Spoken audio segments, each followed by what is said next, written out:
The combination of wildfires and record snow melt this spring and summer has led to an unexpected bonanza in Northern California. NBC's Steve Patterson tonight on how our Golden State is once again living up to its name. Searing flames, surging streams, flood and fire wreaking havoc in Northern California in recent months and years. But now, unearthing a new era. Boy, is that a lot of gold. Of pay dirt. This is the Mother Lode, a 120-mile stretch that gave the Golden State its nickname.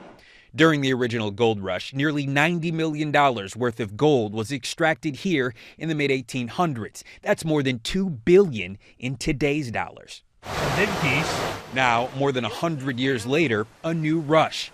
Floodwaters sweeping debris and undiscovered gold into creeks and valleys. We call that flood gold. 8 years ago, Shannon Poe quit his corporate job to become a full-time gold miner.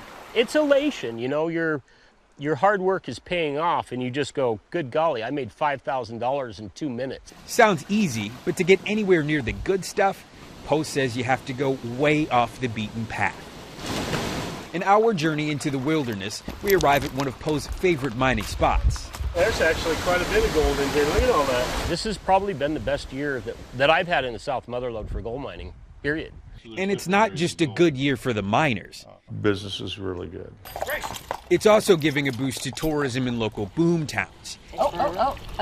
With winter rains just around the corner, there's no sign of the current boom ending. Just like that. But for Poe, there's a rush greater than gold. Really, it's about the freedom of doing what you want to do and doing what you like. Yeah, it's really kind of living the dream. A life rich in adventure, no matter what pans out.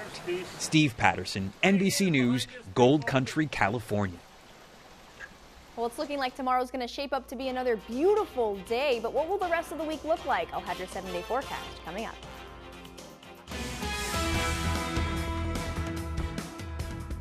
Good Saturday night to you. Thank you so much for tuning in. I'm Lustelia Caballero. It's another beautiful day today that we had with cool breezes throughout the day. Early in the morning, it was nice and cool, low 60s. And tonight, it's going to be in the low 70s, going into low 60s for midnight temperatures. But before we get too into our local forecast, I want to thank Stacy for this beautiful picture. Look at these colors, soak them in.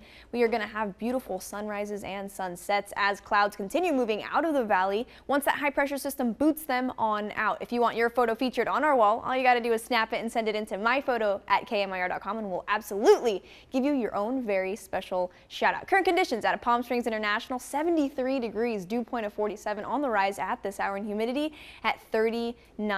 And yes, that is a sign that the high pressure system is already making its way into the desert. Peak heat of the day, 87 degrees. We are well below average for this time of year. Back in 1966, it was 113 degrees. So we are doing great for this time of year. Current conditions and current wind speeds outside, rather calm along the valley floor, and that should be the case overnight and into tomorrow. As far as dew points, they are on the rise at this hour. So this is just an indication that it's still going to be muggy out, but dry heat is fighting its way back into the desert. So we should have more dry heat upon us as that high pressure system moves through the valley. So that will be our saving grace. As far as tomorrow's highs, 90 in Thermal, 90 in Mecca. So we are going to go back into the 90s. Popular number on the board, as you can see there, Cathedral City, same deal, Thousand Palms, 85 degrees. And when we get into our mountain areas, low of 66 in Idlewild, though it will be upwards of 60% in the mountains. So it's going to feel more like 70, 72, 75 in the mountain area. Morongo Valley, 76, and to our troops in 29 Palms, 79 degrees. As far as the next couple of days shake out, clouds are going to sporadically move in and out of the desert as that high pressure system makes itself cozy here in the valley. So as you can see on Sunday, we're going to have another great day, but we're going to jump from 89 to the 90s as that high pressure system moves on in, and that's going to eventually boot those clouds on out. Let's take a look at these numbers. Tuesday, we're looking at 95, Wednesday, 96, Thursday and Friday, same deal on temperatures, but if you'll notice, clouds will move in, so they're going to help keep temperatures on the cooler side until Saturday. Then sun's out, very light clouds on Saturday, in fact, and it will go up to 98 degrees. So humidity is going down and dry heat is upon us. We finally get that dry heat. We're moving away from the mugginess, the uncomfortableness when we step outside, especially the mornings. It's sweater weather already. And it was cold this morning. Also, you can sleep with your windows open. I think a lot of us are celebrating that. Yeah, and probably kick off that AC. It'll save you some money. Yeah, that's nice. All good news. We love it. All right, thanks, Lustelia. Puerto Rican officials rushed to evacuate tens of thousands of people downstream of a failing dam. Authorities sent buses to help move people away from the danger zone. With communication down on the island, frantic warnings went unseen by many in the blacked out coastal area. The National Weather Service calls it an extremely dangerous situation. Coming up next, inspirational women who have served thousands and thousands of families across the valley. Their story is next. Two women who strongly believe in miracles right in our own backyard in this week's KMIR Cares. You know, sometimes it takes two to make miracles happen. That has definitely been the case with two very exceptional Valley women who discovered through their friendship that two sets of helping hands are better than one, especially when those hands join forces to help hundreds in need. The Galilee Center was built with love by two very special friends.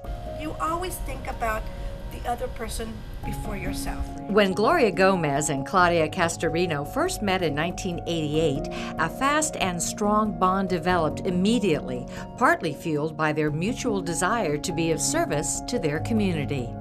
Claudia was 21, I was 26. And all these years we have been dedicated to the charitable work. Together they created the very successful nonprofit Martha's Village, and after 20 years they decided to take on a new challenge. In July of 2010, the Galilee Center was born in Mecca to assist those in need in the East Valley. We see young people, old people, people who worked in the farms, people who worked in the grapes, people who do not want to come, but for some reason they have to because there's nothing else.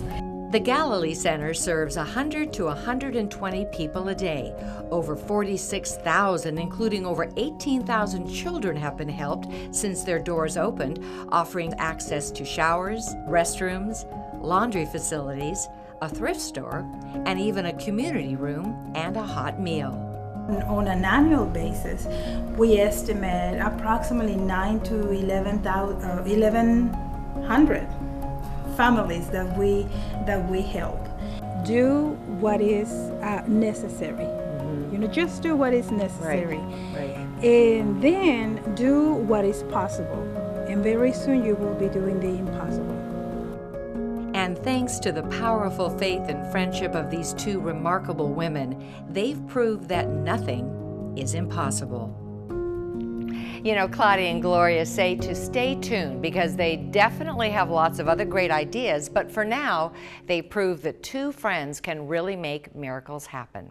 For more information on the Galilee Center and how you can get involved, go to KMIR.com and look for our KMIR Cares link.